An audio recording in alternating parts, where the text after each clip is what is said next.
Good morning dear students, welcome back to my YouTube channel. आज की इस video के अंदर हम cash flow from operating activity को डिस्कस करेंगे।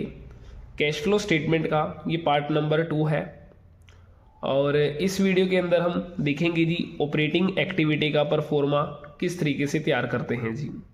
तो फर्स्ट नंबर है जी cash flow from operating activity. देखो ऑपरेटिंग एक्टिविटी मींस जो नॉर्मल बिजनेस की ट्रांजैक्शन होंगी वो सारी की सारी इसी के अंदर हम रिकॉर्ड करेंगे जी। क्लियर है जी। तो cash flow from operating activity है। तो फर्स्ट नंबर इसका हम फॉर्मेट तैयार करेंगे जी, किस तरीके से हमने ऑपरेटिंग एक्टिविटी को तैयार करना है।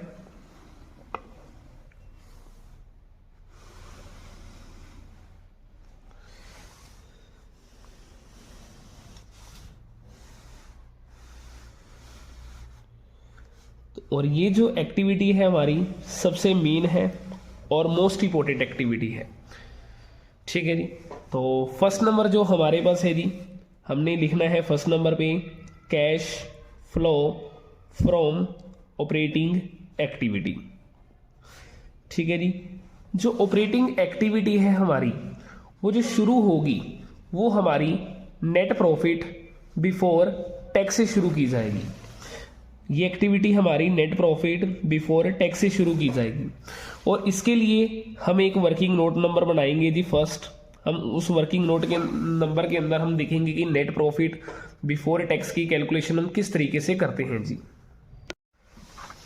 तो फर्स्ट नंबर हम बनाएंगे जी, वर्किंग नोट नंबर फर्स्ट बनाएंगे जी और हम लिख लेंगे जी फर्स्ट नंबर पे calculations of net profit before tax.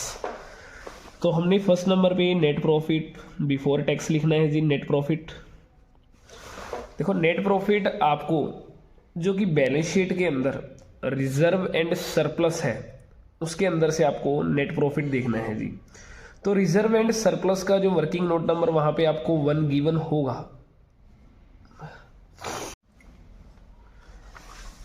तो फर्स्ट नंबर हमें लिखना है जी calculation of net profit before tax, net profit लेना है जी। देखो अगर आपको एक सिंगल ईयर का प्रॉफिट गिवन है तो उसे आपने सीधे डायरेक्ट पुट कर देना है जी।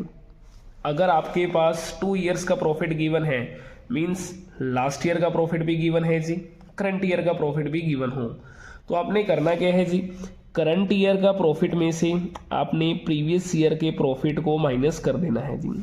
अगर आपके पास 2 ईयर्स का प्रॉफिट गिवन हो तो, अगर आपको सिंगल ईयर का प्रॉफिट ही गिवन है मींस करंट ईयर का प्रॉफिट ही गिवन है तो आपने वही रख देना है जी।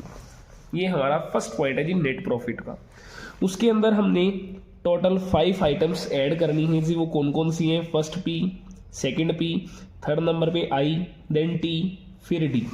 हमें ऐड करना है P, P I T D. First P का मतलब होता है जी प्रोविजन फॉर टैक्स। आपने प्रोविजन फॉर टैक्स को ऐड कर लेना है जी। और ये प्रोविजन फॉर टैक्स जो होगा मेरा वो करंट ईयर वाला होगा जी। आपने करंट ईयर के प्रोविजन फॉर टैक्स को ऐड करना है जी। अगला पी का मतलब होता है जी प्रपोज्ड डिविडेंड। और प्रपोज्ड डिविडेंड जो आपने हमेशा ऐड करना है वो करना है जी प्रीवियस ईयर वाला, वो आपने प्रीवियस ईयर का लेना है। ठीक है जी। करंट ईयर का प्रपोज्ड डिविडेंड कभी भी cash flow from operating activity या फाइनेंसिंग या इन्वेस्टिंग कहीं पे भी कहीं रिकॉर्ड नहीं किया जाएगा। तो हमें प्रीवियस ईयर का लेना है प्रपोज्ड डिविडेंड।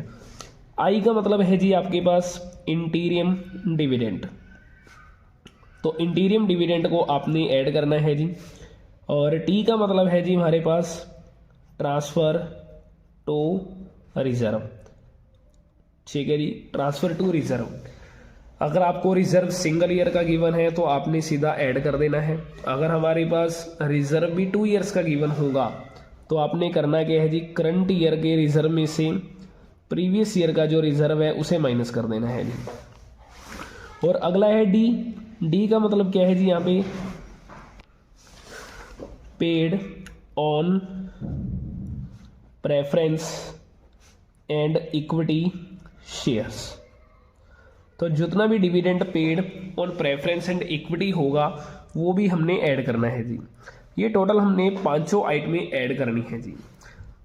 इसको ऐड लेस करने के बाद हमारा आंसर तैयार हो जाएगा जी। उसके बाद अगर हमारे पास कोई भी रिफंड ऑफ टैक्स हमें दे रखा है जी, तो रिफंड ऑफ टैक्स को अपन माइनस कर देना है। अगर कोई भी क्वेश्चंस के अंदर गिवन आ जाए, मतलब इस प्रॉफिट के अंदर से हमें ये लेस करना है। लेस करने के बाद हमारा आंसर तैयार हो जाएगा जी, और इसे ही हम कहेंगे net profit before tax. Clear है जी। तो फर्स्ट नंबर हमने करना क्या है जी, नेट प्रॉफिट को लेना है। अगर सिंगल ईयर का गिवन है वही रखें, अगर 2 ईयर्स का गिवन है current year profit minus previous year करना है। देन अपनी टोटल 5 आइटम्स हैं जो आपने ऐड करनी है। First P provision for tax होगा जो कि करंट ईयर वाला ही ऐड होगा। सेकंड पी होगा प्रपोज्ड डिविडेंड जो कि प्रीवियस ईयर का होगा। आई मतलब होगा जी इंटीरियम डिविडेंड। टी मतलब होगा ट्रांसफर टू रिजर्व, और डी मतलब होगा dividend paid on preference and equity share. ये पांचों आइटमें हमने ऐड करनी है नेट प्रॉफिट के अंदर। तो हमारे पास ये प्रॉफिट तैयार हो जाएगा, उसमें से माइनस कर देंगे रिफंड ऑफ टैक्स। ठीक है जी।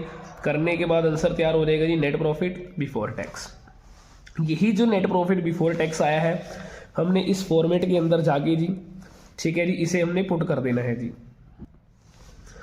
ठीक है जी, इस प्रॉफिट को हमने यहाँ पे पुट कर देना है जी। उसके बाद हम क्या करेंगे जी, इसके अंदर एडजस्टमेंट करेंगे, adjustment for non cash and non operating items. भी जितनी भी हमारी नॉन कैश की या नॉन ऑपरेटिंग आइटम्स होंगी वो सारी की सारी हमने ऐड करनी है।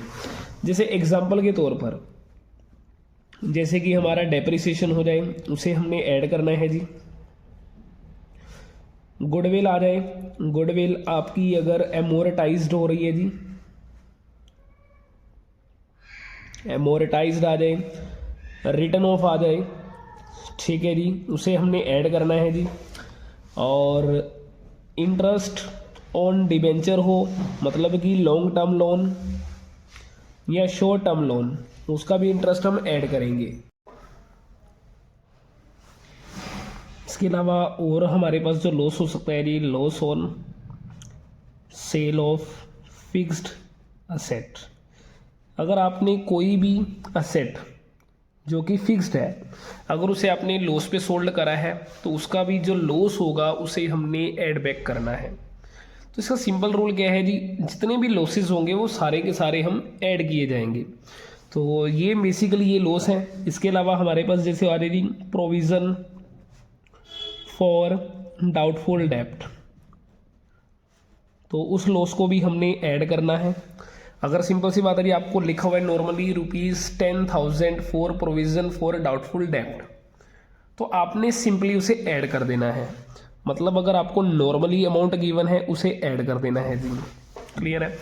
अगर सपोज आपको अमाउंट दे रखी है जी करंट ईयर की भी प्रीवियस ईयर की भी, मान लो जी प्रीवियस ईयर में वो ₹1000 है और करंट ईयर के अंदर वो 1500 हो जाएं, तो ये जितने रुपीज़ इंक्रीज हुए हैं तो सिंपली वो इंक्रीज वाली अमाउंट भी ऐड की जाएगी।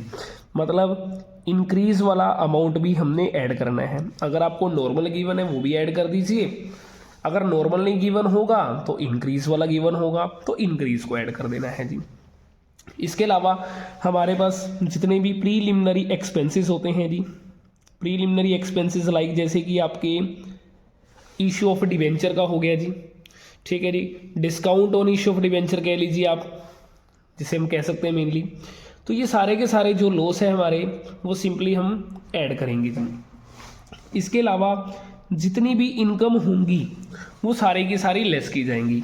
इनकम लाइक आपकी फर्स्ट नंबर पे जैसे कि डिविडेंड रसीव्ड, उसे हमने लेस करना है। रेंट रिसीव हो जाए जी, उसे भी लेस करेंगे।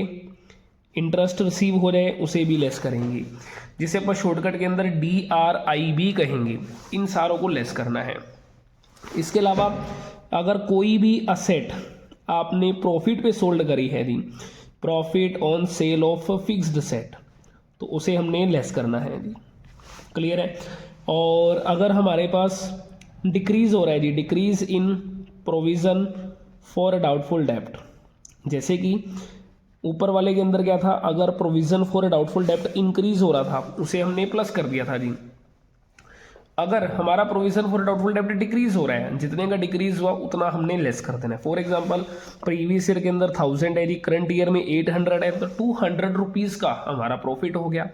तो उस प्रॉफिट को हमने लेस कर देना है जी। तो ये हमारे पास बेसिकली जो इनकम्स हैं उन्हें हमने लेस करना है जी। लो जी, इन सारों को ऐड लेस करने के बाद हमारा जो भी आंसर आएगा जी वो हमारा कंटिन्यू यहाँ ऐड हो जाएगा। उसके बाद जितनी भी ये इनकम है उन सारों को हमने लेस कर देना है। लेस करने के बाद हमारा आंसर जो तैयार हो रहेगा जी वो हो रहेगा operating profit before working capital changes. ये एडलेस करने के बाद हमारा आंसर तैयार हो जाएगा जी profit before working capital changes. इसके अंदर हमने करना क्या है जी, देखो वर्किंग कैपिटल आ गया और वर्किंग कैपिटल हमने काउंटिंग रेशियो में पढ़ा था, याद हो, करंट एसेट और करंट लायबिलिटी। तो सिंपली अपने इसके बाद जो एडजस्टमेंट करनी है वो करंट एसेट और करंट लायबिलिटीज़ की करनी है। तो आपने करना क्या है जी, जितनी भी हमारी, देखो इसके अंदर क्या है जी, लायबिलिटी के साथ पॉजिटिव रिलेशन है, ठीक है जी, लायबिलिटी के साथ पॉजिटिव रिलेशन है। अगर हमारी लायबिलिटी इंक्रीज हो रही है तो इंक्रीज इन करंट लायबिलिटी हमारी प्लस हो जाएगी, और इसी तरीके से अगर डिक्रीज हो रही है जी लायबिलिटी तो उसे हमने माइनस कर देना है। सेम अगर हमारे पास जी डिक्रीज हो रही है जी करंट असेट तो उसे हमने प्लस कर देना है, ठीक है जी। और अगर इंक्रीज हो रही है जी करंट असेट तो उसे हमने माइनस कर देना है। तो ये चीज़ याद रखनी है जी आपने। तो ये जितनी भी ऐड वाली हैं वो सिंपल, माइनस वाली आपने ब्रैकेट से डिनोट करनी है मेनली। लो सी, ये इंक्रीज वाली ये भी माइनस। तो एडलेस करने के बाद हमारा आंसर तैयार हो जाएगा जी। इस आंसर को हम कहेंगे जी कैश जनरेटेड फ्रॉम ऑपरेशंस।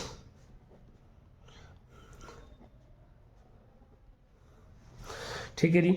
उसके बाद हमने क्या करना है जी, इसके अंदर जितने भी प्रोविजन फॉर टैक्स वाला पॉइंट था जी एक, अगर प्रोविजन फॉर टैक्स, अब हमने इसमें से लेस भी करना है जी।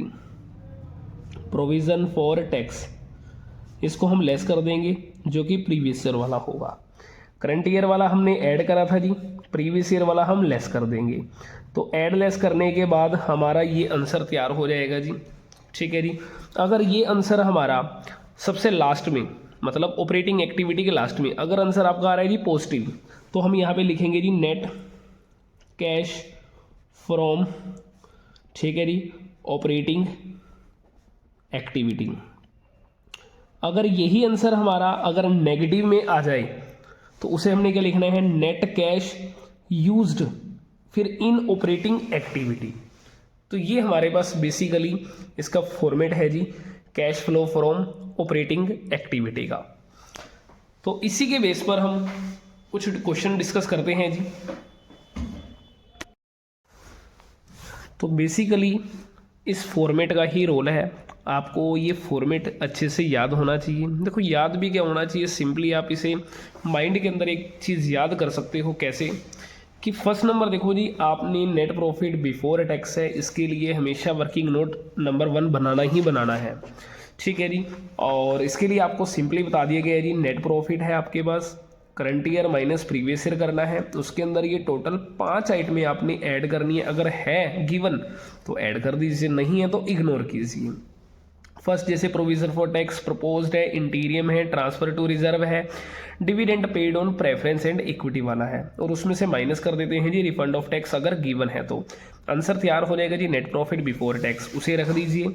उसके बाद जितनी भी non cash and non operating items हैं, जैसे कि डेप्रिसिएशन हो गया, गुडविल एमोरेटाइज होगी, इंटरेस्ट ऑन डेप्ट हो गया आपका जो लॉन्ग टर्म लोन होंगे अपने, ठीक है, शॉर्ट टर्म हो गई, loss on sale of fixed set हो गया, प्रोविजन फॉर डाउटफुल डेप्ट हो गया, प्रीलिमिनरी हो गई, ये सारे के सारे लॉसेज ऐड कर दिए।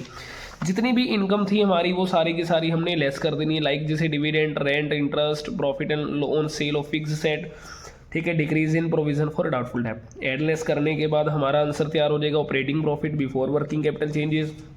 देन लायबिलिटी के साथ पॉजिटिव रिलेशन रखना है, लायबिलिटी इंक्रीज तो फिर प्लस, अगर डिक्रीज है माइनस, असेट के साथ नेगेटिव अगर डिक्रीज है तो प्लस कर दो, इंक्रीज है माइनस कर दो। एड लेस करने के बाद कैश जनरेटेड फ्रॉम ऑपरेशन आएगा, उसमें से provision for tax previous year वाला लेस कर देना है जी। तो इससे हमारा आंसर निकल जाएगा, ये तो नेट कैश फ्रॉम निकलेगा जी। फ्रॉम किस केस में, प्लस वाले में, अगर आंसर प्लस में आ रहा है। अगर आंसर नेगेटिव में आ रहा है तो आपने यूज्ड वर्ड को यूज़ कर लेना है जी। तो इसी के बेस पर हम क्वेश्चंस करते हैं कुछ डिस्कस। ये जो क्वेश्चन नंबर है जी, क्वेश्चन नंबर जो 6 है, हम इलस्ट्रेशन डिस्कस करेंगे जी। और ये जो इलस्ट्रेशन है मैं DK गोयल के अकॉर्डिंगली चल रहा हूँ जी।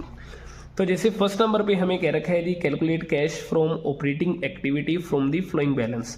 आपको ये सारे के सारे बैलेंस गिवन हैं जी, और operating profit before working capital changes आपको गिवन है जी 1 लाख रुपीज़ का। तो फर्स्ट नंबर देखिए जी, मैं आपको एक फॉर्मेट दिखा देता हूँ कि इस फॉर्मेट के अकॉर्डिंगली हमें operating profit before working capital changes given है। देखो अगर हमने ऑपरेटिंग एक्टिविटी शुरू करनी है तो उसके लिए मेरे को नेट प्रॉफिट बिफोर टैक्स चाहिए, बट इस क्वेश्चंस के अंदर मेरे को डायरेक्ट गिवन है जी operating profit before working capital changes. It means कि इससे जितने भी ऊपर के पॉइंट हैं वो सारे के सारे हमारे ऑलरेडी हो चुके हैं, हमें ये दोबारा नहीं करना। अब हमें करना क्या है जी, सिंपली करंट असेट और करंट लायबिलिटी का ही ट्रीटमेंट करना है जी। तो फर्स्ट नंबर देखिए जी, हमने करना क्या है जी, फॉर्मेट बना लीजिए एक।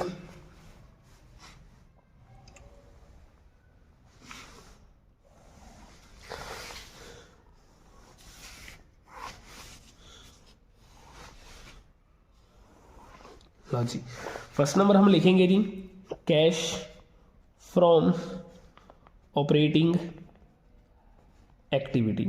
हमें ऑपरेटिंग एक्टिविटी गिवन है जी, और जिसे हमारा मतलब सिंपली कह सकते हैं कैश फ्रॉम ऑपरेटिंग एक्टिविटी अपने तैयार करनी है। और गिवन क्या है जी, हमें operating profit before working capital हमें चेंजेस गिवन है जी,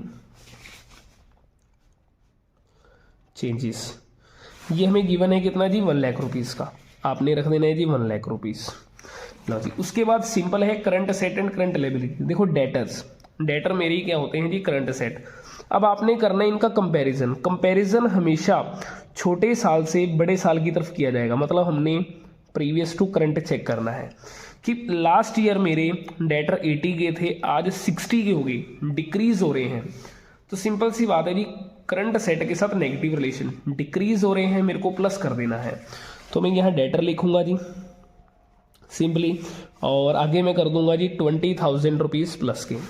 नेक्स्ट है जैसे बी आर 7 to 10 हो गया, इंक्रीज हो रहा है, तो इंक्रीज में हमें माइनस करना है क्योंकि बी आर मेरी असेट है जी। तो बी आर 3,000 रुपीज़ के मैंने लेस कर देने हैं जी। नेक्स्ट है अपने पास जी creditor of the current liabilities. 50 से 55 हो गया जी, इंक्रीज हो रहा है, हमें प्लस कर देना है।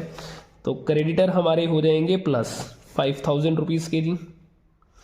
नेक्स्ट है बीपी करंट लायबिलिटी 8 to 6 हो गई, मतलब 8,000 से 6,000 होगी, घट रही है तो हमें माइनस करना है जी।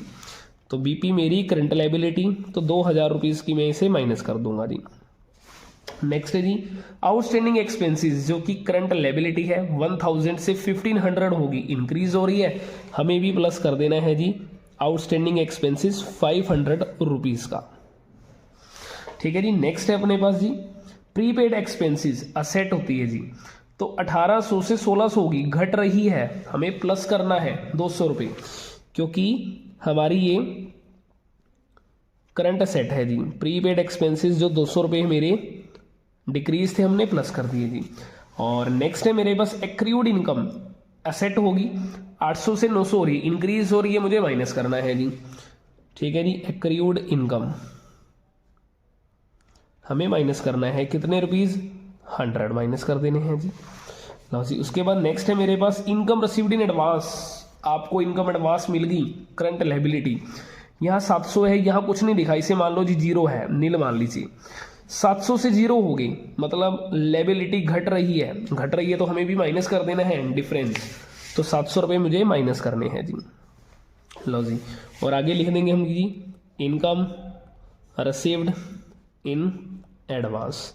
लो जी, एडलेस कीजिए, हमारा आंसर तैयार हो जाएगा cash flow from operating activity का जी। तो ये हमारे पास एक बिल्कुल सिंपल क्वेश्चन था जी। और इसके बाद वाले जो क्वेश्चंस हैं वो हम एक नेक्स्ट वीडियो के अंदर डिस्कस करेंगे, क्योंकि वीडियो से ज़्यादा फिर लेंथी हो जाएगी। अगर आपको कॉन्सेप्ट समझ आया हो तो वीडियो को लाइक करें एंड अपने दोस्तों के साथ शेयर करें जी। Thank you.